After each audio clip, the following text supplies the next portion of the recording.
Well, Simon, you've had 2 games against the recently relegated sides from the Football League since we last spoke. 4 points gained, 2 clean sheets. What's been your assessment of those 2 performances? Solid.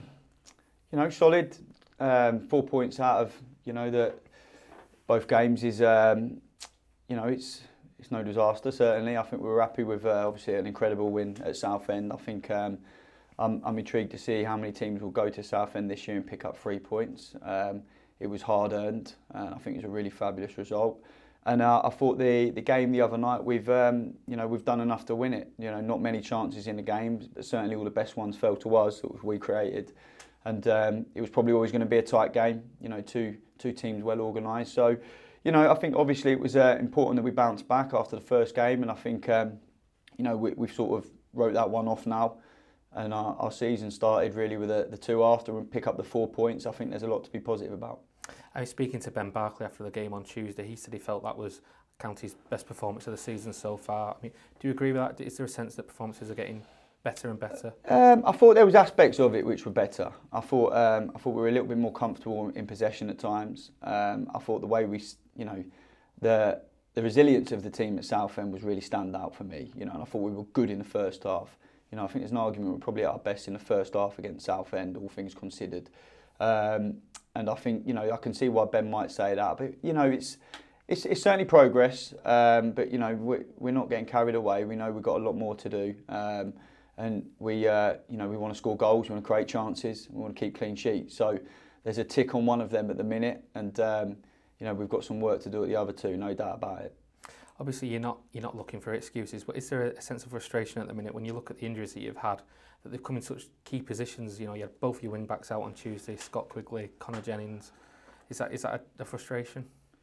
Yeah, and it's absolutely having an impact. But I'm not going to sit here and continually make excuses. But we are missing big players, and it does impact every single team in the country. If you're missing big players, it does impact the output in the matches. And you've touched on Macca as well there. We should talk about that. He's missing the game late, fitness test didn't pass it. And of course we all know about Quiggs, unfortunately with his hamstring. And we've sort of started this year in the hope that Kitch was going to be back for the start of the season, and he's not far away now. So, and we obviously lost Sam Minium as well unexpectedly, and 1 or 2 others that we could talk about. So, but look, these are all things that you have to accept, and you move on with it in a positive fashion. We've got a squad that we need to use at the minute. We are a little bit backs against the wall in terms of 1 or 2 injuries, but we're hopeful that we might get 1 or 2 back and we can move forward on Saturday. Obviously great news about Kitchen there, but in terms of MacAulay, like you said, he had a late fitness test on Tuesday. Is he in contention for this weekend? I think we'll have to take it day by day. He wasn't quite right on Tuesday, and we're hopeful that come Saturday, it'll be there. But I think we're probably looking at a fitness test tomorrow and possibly even Saturday.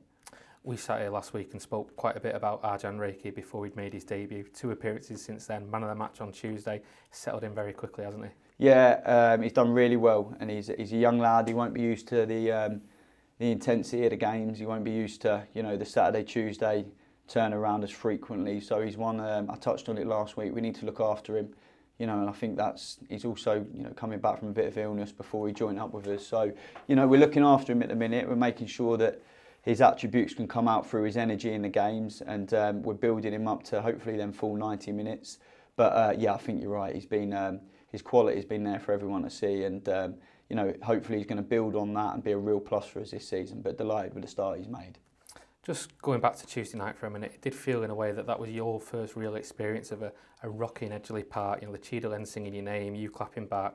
What did that mean to you personally? Yeah. I think it meant a lot. Yeah, it was. Obviously we wanted to reward the support with a win, and I felt we deserved that on the night. And I think the energy in the stadium was a reaction to the players, and I think it was there to see. We knew, all right, there are moments which aren't perfection, but there's certainly great application going into it. And for me, obviously, I'm not an ex-Stockport County player. I'm not someone who is people would know inside out. So obviously joining the club in the middle of the pandemic, I do feel like perhaps, people wouldn't really know me. They wouldn't know much about me. And, you know, I'm a working class lad from humble beginnings. I've had to fight and work for everything I've had, and it's going to be no different in this part of my career. And so yeah, I'm keen for people to get to know me really and understand me, and you know, because we have got a brilliant support, and I'm aware of that. And you know, I was offered, you know, many opportunities to manage within the Football League, you know, and I turned them down. And one of the reasons why I was so attracted to this opportunity when it arose was I knew the fan base was so strong, and I knew when this place gets rocking, it rocks. And you know, and it was a major motivator for me, and it really is. So, you know, I'm hoping that we can really give the fans the wins and the performances that we so desperately want to give them. And in tune, hopefully that will all, you know, connect into something really special, and that can only benefit the players, and that's really important too. So yeah, I think that the fans were outstanding the other night, and it was nice personally. Yeah, absolutely. Just looking forward a little bit as well, factoring in Scott Quigley's injury, does that increase the need for you to look at maybe bringing in another striker, or are you confident with the options that you've got at the minute? I think we're always looking at the options we've got. I think you know, real blow with Quiggs, with what's happened, and we you know, we've run with a fairly streamlined squad. You know, we want a close-knit group that are in it together, and you know, I think Jurgen Klopp touched on the week that, you know, you can have a squad of 25, 30, but you can only put 11 players on the pitch.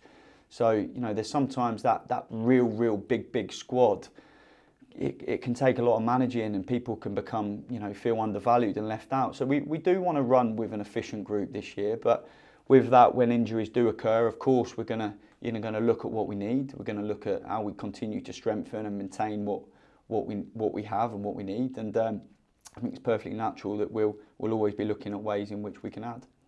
And we talk about clubs missing their main strikers. I mean, you look at the situation with Boreham Wood this summer, obviously lost their main goal scorer, Tishimanga, to Chesterfield, but won 3 out of 3 so far without conceding. What do you make of the way that they've adapted to losing their top scorer? Yeah, well, they'll be happy with the points they've accumulated for their start to the season. Yeah, they've lost a player that was obviously really important for them the last couple of years. So again, you know, analysing them, it's something which the results will tell you that they've adapted to it quite well. So it's going to be another tough one, but you know, we feel like we go into this in a good mental frame of mind, and we're looking forward to it.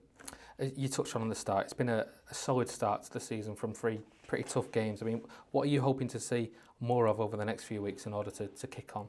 Well, we want to get some players back out the treatment room. You know, we are suffering from that point of view at the moment, and it has had an impact. So hopefully we're looking to get some bodies back, so we can get that real strength and competition in and around the group, which is needed. And then we just want to build, you know, and maintain. I think, you know, no one can deny that our solidity in the last 2 games, absolutely not. And I think that's been excellent. So we want to absolutely maintain that, you know, and that will always be something that's really important to us.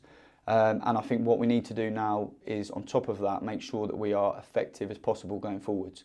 You know, give ourselves the best possible chance of winning these games away from home, and just keep improving. We've just got to keep looking to improve, you know, and if we do that, we'll be all right. Simon, good luck at the weekend. Thanks for your time. Pleasure.